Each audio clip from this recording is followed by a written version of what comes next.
ஓம் சாய்ராம். ஸ்ரீரடி தெய்வம். அத்தியாயம் 34. உதியின் அற்புதம். பாகம் 2. உதியின் அற்புதம். எலும்புருக்கி நோய் குணமானது. நாசிக் ஜில்லாவில் உள்ள மலேகாவனில் டாக்டராக பணிபுரிந்த ஒருவரின் சகோதரியின் மகனுக்கு எலும்புருக்கி நோய் கட்டியால் பெரும் துன்பம் ஏற்பட்டது.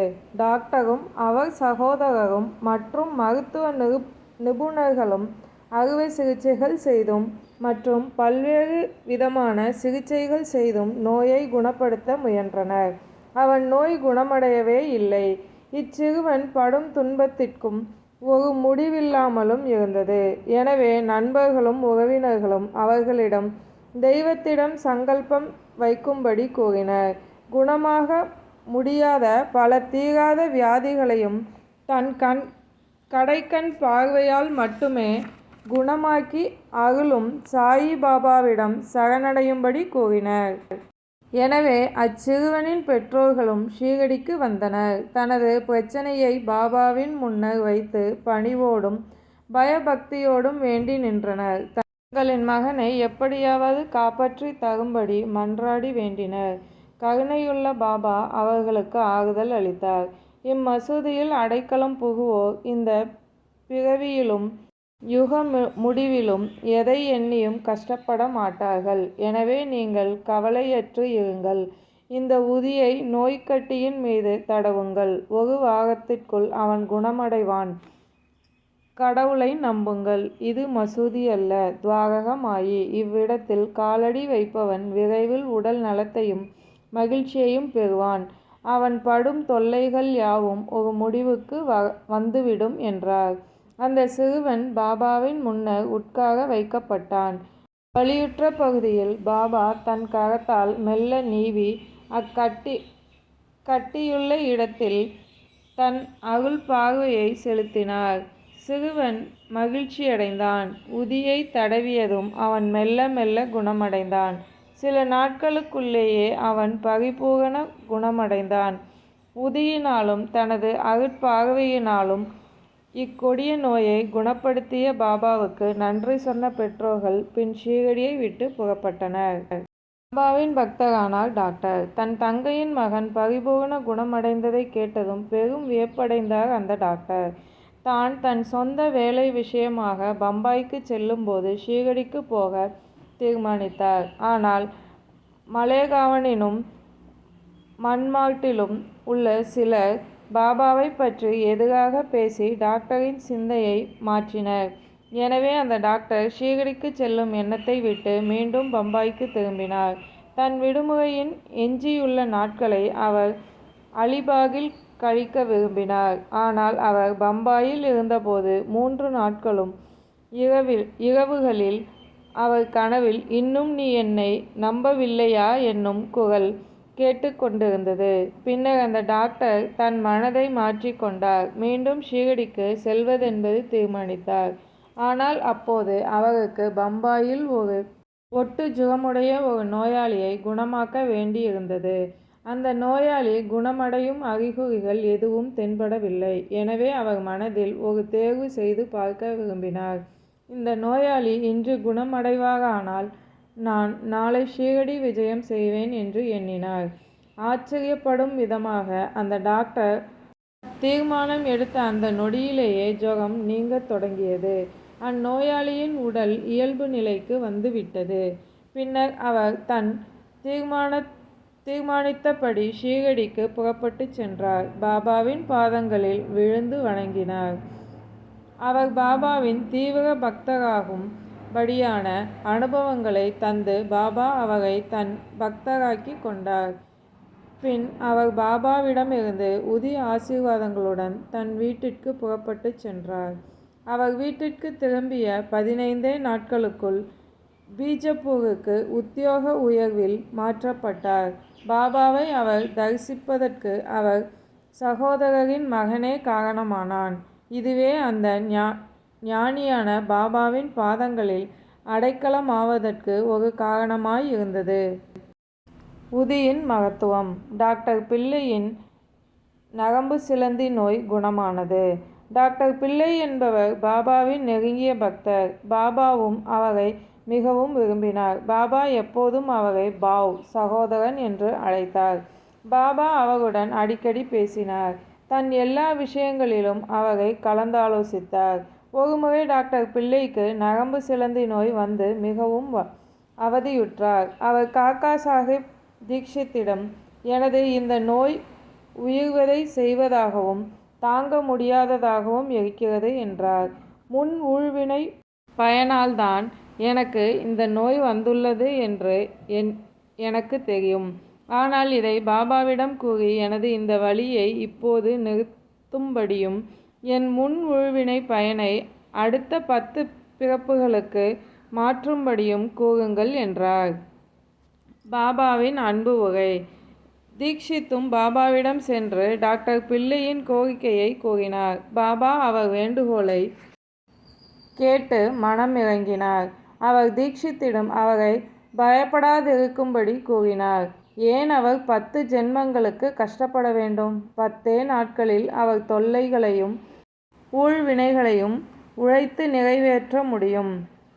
அவருக்கு இகபர சுகங்களை அளிக்க நான் இவ்விடத்தில் இருக்கும்போது அவர் ஏன் சாவதற்கு வேண்டிக் கொள்ள வேண்டும்? யார் முதுகிலாவது அவரை ஏற்றி இவ்விடம் கொண்டு வாருங்கள். நாம் அதற்கான வேலையை செய்து அவரின் தொல்லைகளை அடியோடு களைந்து விடலாம் என்றார். டாக்டர் பிள்ளையை முதுகில் ஏற்றி அங்கு கொண்டு வரப்பட்டார். பாபாவின் பக்கத்தில் எப்போதும் அமரும் பக்கீர் பாபா அமரும் இடத்தில் அவர் அமர்த்தப்பட்டார். பாபா தான் அமரும் திட்டை அவர் கழித்து அதில் அமர்ந்து அவரை ஆசுவாசப்படுத்தி கொள்ள கூறினார். முன் வினைகளின் பலன்களை அனுபவித்து தீர்ப்பதே உண்மையான சிகிச்சை. நமது கர்மாக்களின் விளைவே நாம் அனுபவிக்கும் இன்ப துன்பங்கள். உனக்கு நேரிடும் அனைத்து வழிகளையும் பொறுத்துக்கொள். அல்லாவே உன் வலியை நீக்குவார், காப்பாற்றுவார். அவரையே எப்போதும் நினை. அவர் உன்னை கவனித்து கொள்வார். உனது உடலாலும் உள்ளத்தாலும் செல்வத்தாலும் வாக்காலும் அவரை சரணடைந்து விடு, அதாவது முழுவதுமாக. பின்னர் அவர் என்ன செய்கிறார் என்பதை கவனி என்றார். அவர் பாபாவிடம் நானா சாஹிப் ஒரு பேண்டேஜ் போட்டு விட்டதாகவும் ஆயினும் தான் எவ்வித நிவாரணத்தையும் உணரவில்லை என்றார். நான் ஒரு மடையன் என்ற பாபா அவரிடம் பேண்டேஜை எடுத்துவிடு, இல்லாவிட்டால் செத்து விடுவாய் என்றவர். மேலும் இப்போது ஒரு காக்கை வந்து உன்னை கொத்தும், அதன் பின் நீ குணமடைவாய் என்றார். காக்கை கொத்தியது. இவ்வுரையாடல் நிகழ்ந்து கொண்டிருக்கும் அத்தருணத்தில் விளக்குகளை ஒழுங்குபடுத்தி மசூதியை சுத்தப்படுத்தும் அப்துல் என்பவர் அங்கு வந்தார்.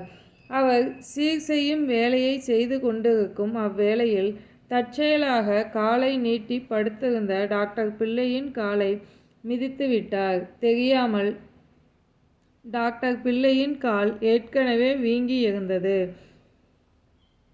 அப்துல் தன் காலால் மிதித்து விட்டதால் டாக்டர் பிள்ளையின் காலிலிருந்த 7 சிலந்தி புழுக்களும் வெளியே தள்ளப்பட்டன.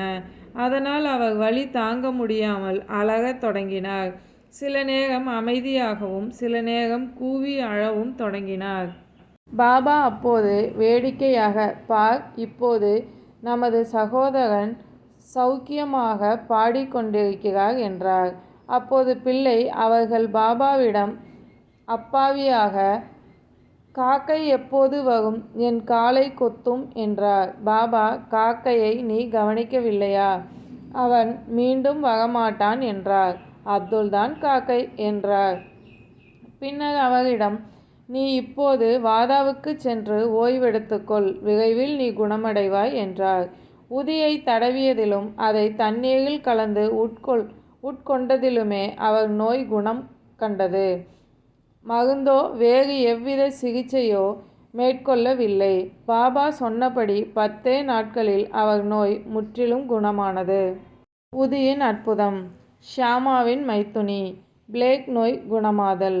ஷியாமாவின் தம்பி பாபாஜி சாவ்லி விஷீர் கிராமத்துக்கு அருகில் தங்கியிருந்தார். அவருடைய மனைவிக்கு பிளேக் நோய் தாக்கி பெருங்கட்டிகளால் அவதிப்பட்டாள். அதனால் அவளுக்கு அதிகமான ஜுரம் ஏற்பட்டது.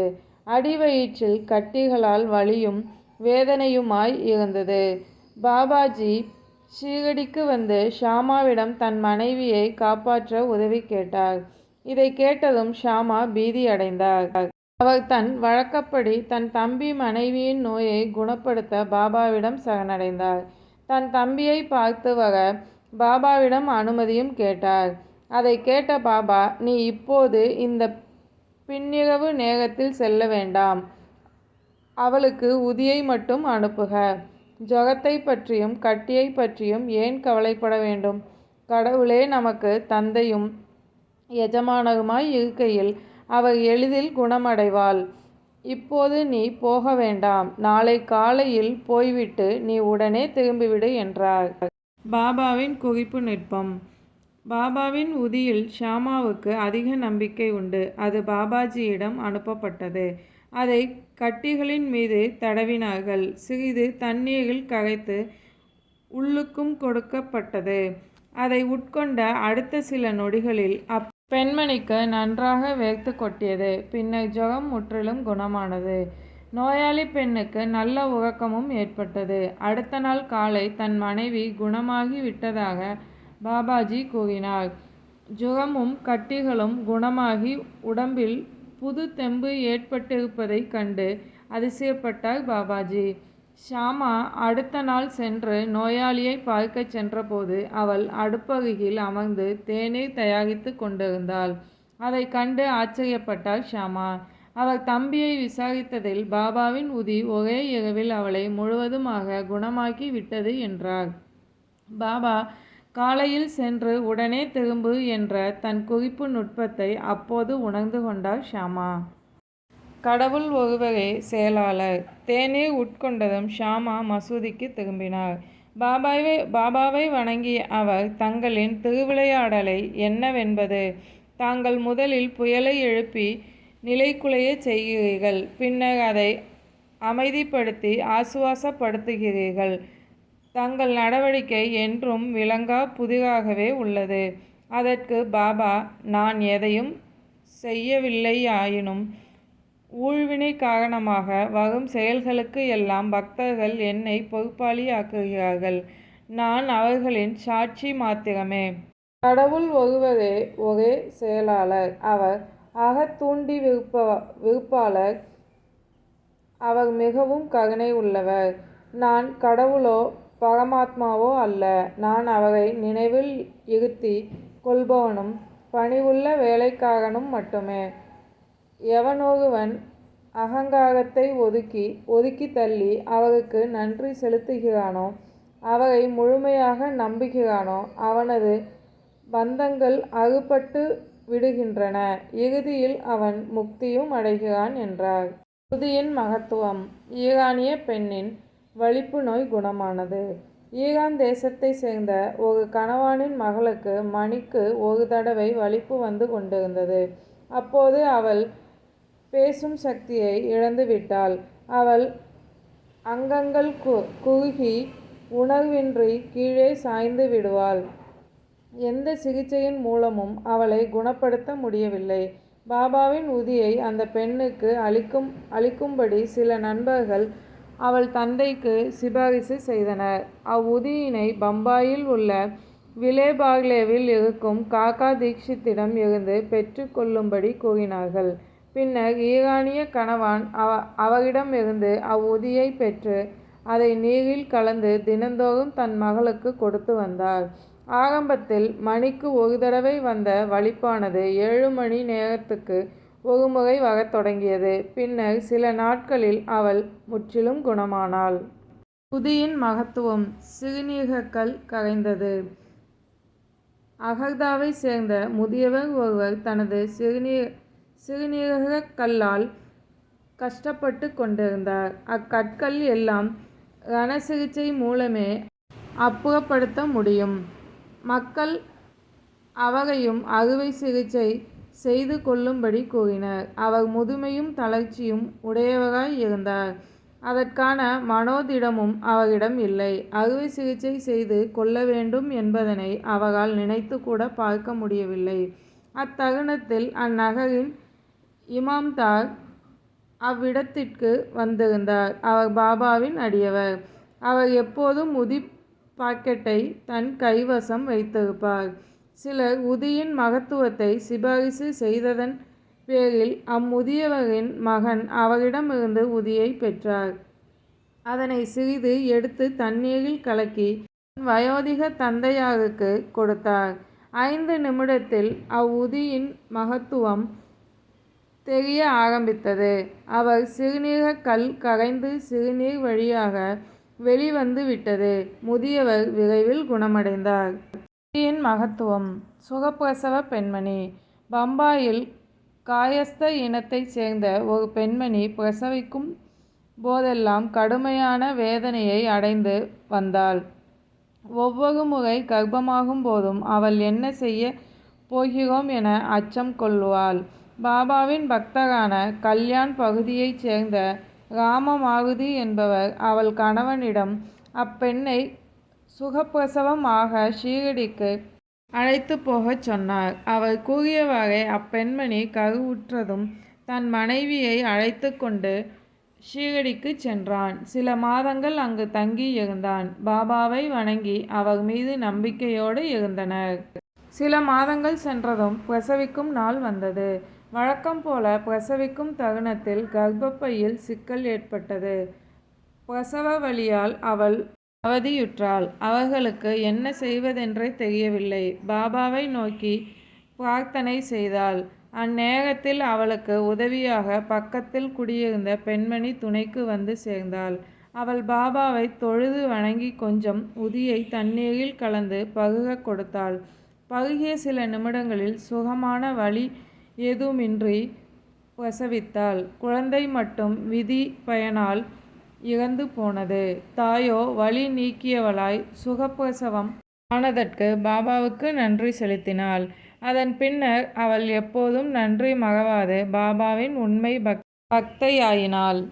ஓம் சாய்ராம். சாயின் வார்த்தைகள் மீது நம்பிக்கை வைப்போம். 33, 34வது அத்தியாயம் உதியின் அற்புதங்கள் பார்த்தோம். இதே மாதிரி அற்புதங்கள் எனக்கும் நடந்திருக்கு. உங்களுக்கும் இதே மாதிரி அற்புதங்கள் நடந்திருந்தால் கமெண்ட்டில் தாராளமாக சொல்லலாம். ஓம் சாய்ராம்.